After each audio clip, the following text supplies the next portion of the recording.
Sot, le të marrim pak kohë për të gdhendur mësimin e Perëndisë, u bëf sipas besimit tuaj.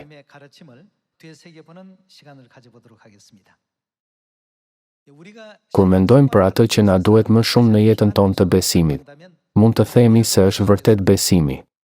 Nëse nuk kemi besim, do të mërmërasim, gjë që është rezultat i mosbesimit. Në fund, nuk do të jemi në gjendje të marrim asgjë. Sipas librit të Galatasve, kapitulli 6, çfarë thot Bibla? Çfarë ndodh me atë që mbjell një njeri? Të gjitha fjalët e Perëndisë janë përmbushur. Nuk ka asnjë fjalë që nuk është përmbushur. Çdo gjë po përmbushet. Perëndia na thërret në veprën e shenjtë dhe të madhe të Tij, e cila do të përmbushet. Dhe na jep lavdinë e qiellit sepse morëm pjesë në veprën e Tij, qoftë edhe pak. Kur atletët fitojnë medalje në lojrat olimpike, u jepen përjashtime ushtarake në kore. Për shembull, ekipi i futbollit është në garë për medalje. Pastaj, trajnerët i lejojnë të gjithë anëtarët e ekipit të luajnë të paktën një herë që t'u jepet një avantazh. Nëse fitojnë medalje, edhe nëse marrin pjesë në lojë vetëm për 5 minuta, do të përfitojnë përjashtime ushtarake. Kështu, trajnerët i bëjnë të gjithë lojtarët të luajnë qoftë edhe 1 minutë a 5 minuta për ta.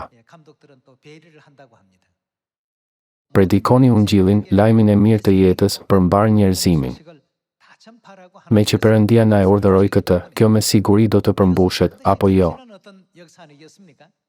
Perëndia na ka dhënë mundësinë të marrim pjesë në veprën e Tij, e cila do të përmbushet edhe nëse nuk marrim pjesë në të.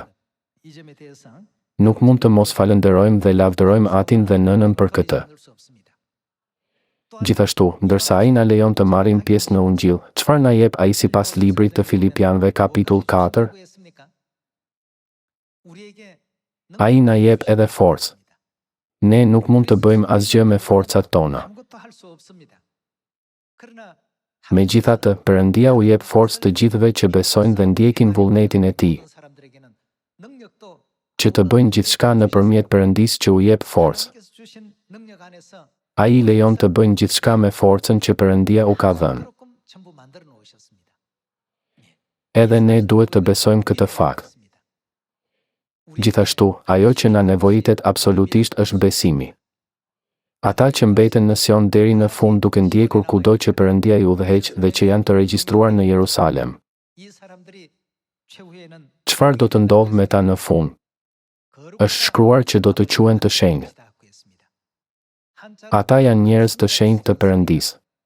Prandaj quhen shenjtor, që do të thotë populli i Perëndisë. Kjo është arsyeja pse është shkruar qartë në librin e Zbulesës kapitull 14. Këtu është qëndrueshmëria e shenjtorëve. Këtu janë ata që zbatojnë urdhërimet e Perëndisë.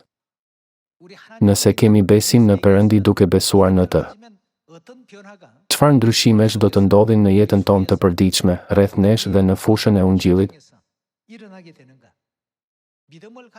Ne nuk duhet të imitojmë ata pa besim.